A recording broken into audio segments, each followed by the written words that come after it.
আসসালামু আলাইকুম ওরহমতুল্লাহি ওবরাকাতুহ।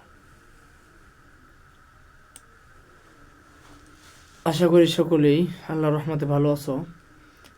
আজকে আমরা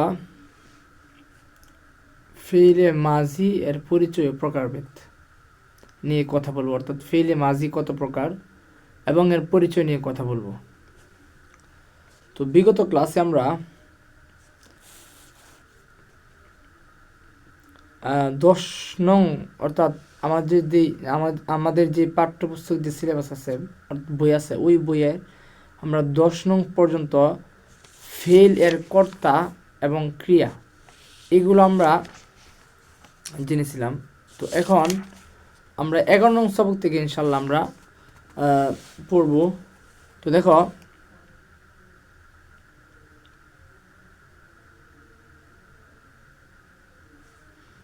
এখানে ফেলে মাজি এর পরিচয় ও প্রকারভেদ। তাহলে ফেলে মাজি, তো ফেল মাজি কাকে বলে?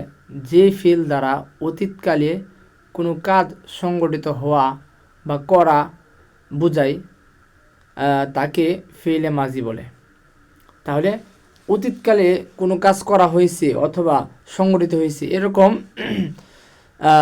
যত ফেল আছে অর্থাৎ যত কাজ আছে সবগুলোকে ফেলে মাজি বলে। তো ফেলে মাজি 6 প্রকার।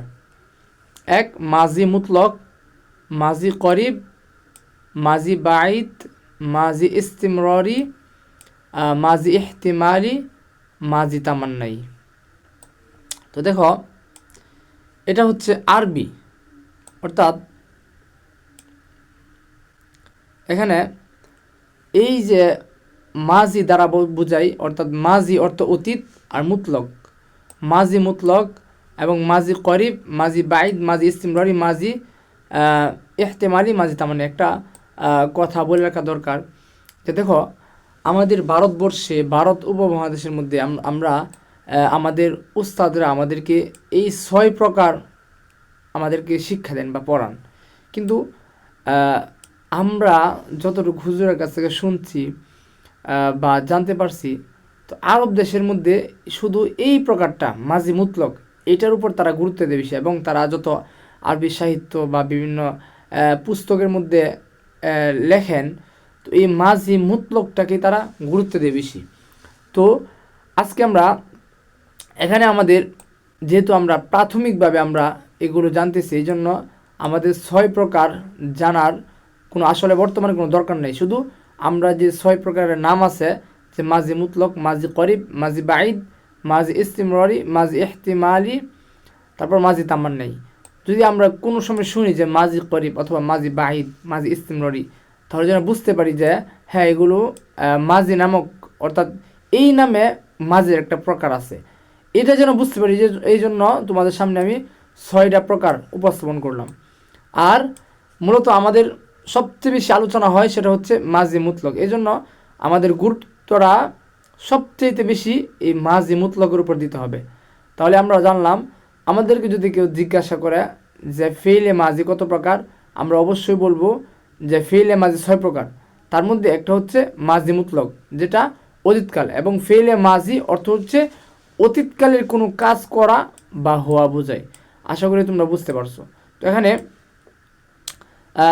6 প্রকার মাজির এর শাব্দিক অর্থ ছন্দ আকারে, অর্থাৎ এই যে 6 প্রকার, এই আমরা তো জানলাম যে মাজি অর্থ হচ্ছে অতীতকাল, তাহলে মুতলক অর্থ কি?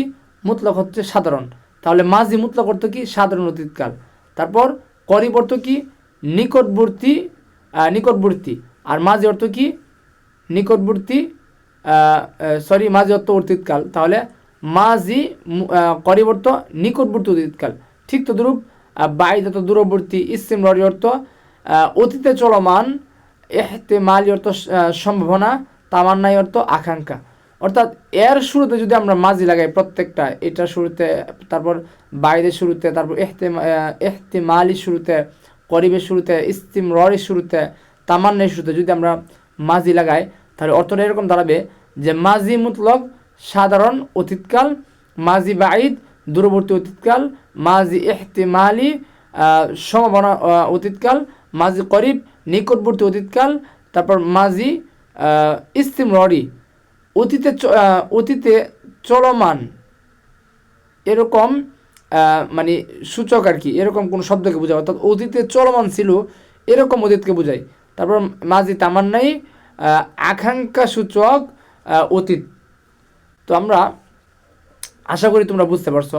তো তোমাদের কাজ হচ্ছে এই ধারণাগুলো, এত কথা তো আর মনে রাখা যায় না, তো তোমরা শুধু এটা মনে রাখবা যে ফেলে মাঝি দ্বারা বোঝায় যে কাজটা অতীতকালে করা বা হওয়া বোঝায়, অর্থাৎ অতীতকালের কোনো কাজ করা বা হওয়া বোঝায় তাকে ফেলে মাঝি বলে। এবং ফেলে মাঝি 6 প্রকার, এই 6 প্রকারের নামটা তোমরা মুখস্থ করবা।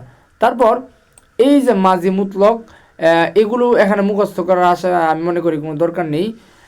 তো ওই যে 6 প্রকার মাঝি, যে মাঝি মুতলক, মাঝি করিব, মাঝি বাইত, মাঝি ইস্তিমরারি, মাঝি ইহতিমালি, মাঝি তামান্না, এই 6 প্রকার মুখস্থ করবে। এটা হচ্ছে তোমার 11 নং যেই সবক আছে এটার মধ্যে এই পড়াটা তোমাদের গুরুত্বপূর্ণ, অর্থাৎ এই 6টা প্রকার তোমরা মুখস্থ করবা।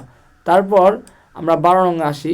এখানে দেওয়া আছে যে 6 প্রকার মাঝি এর বাংলায় আলামত, অর্থাৎ আগে যে নামগুলো ছিল এগুলো ছিল আরবি, যে মাঝি মুতলক, মাঝি করিব, মাঝি বাইদ, এগুলো হচ্ছে আরবি। এবং আমাদের সামনে এখন মাঝির বাংলা আলামত তুলে ধরা হয়েছে। তো দেখেন এখানে যে 12 নং সবক, 6 প্রকার মাঝির এর বাংলা আলামত, যে মুতলক অর্থ হচ্ছে করলো, করিব করেছে, বাইদ করেছিল, ইস্তিমরারি করতেছিল, ইহতিমালি হয়তো করেছে, তামান্নাই যদি করতো, অর্থাৎ আকাঙ্ক্ষা সূচক। ওই আমরা প্রথমে বলেছিলাম যে মুতলক অর্থ হচ্ছে সাধারণ, তারপর করিব অর্থ হচ্ছে নিকটবর্তী, তারপর বাইদ অর্থ হচ্ছে দূরবর্তী, তারপর বলেছিলাম ইস্তিমরারি অর্থ হচ্ছে অতীতে চলমান এমন কাজ, তারপর ইহতিমালি অর্থ হচ্ছে সম্ভাবনা, তারপর তামান্নাই অর্থ হচ্ছে আকাঙ্ক্ষা, অর্থাৎ আকাঙ্ক্ষা সূচক যে অতীতকাল আছে এইগুলোকে বোঝায়। আশা করি আপনারা বুঝতে পারছেন। তো দেখেন এখানেও আমাদের মুখস্থ করার কোনো কিছু নেই, জাস্ট শুধু এই 2টা সবকের মধ্যে আমরা মাঝি মুতলকের যে 6টা প্রকার আছে এই 6টা প্রকার মুখস্থ করব। আশা করি আপনারা বুঝতে পারছেন। তো আজকের সবকটা এই পর্যন্তই। আসসালামু আলাইকুম ওয়া রাহমাতুল্লাহি ওয়া বারাকাতুহু।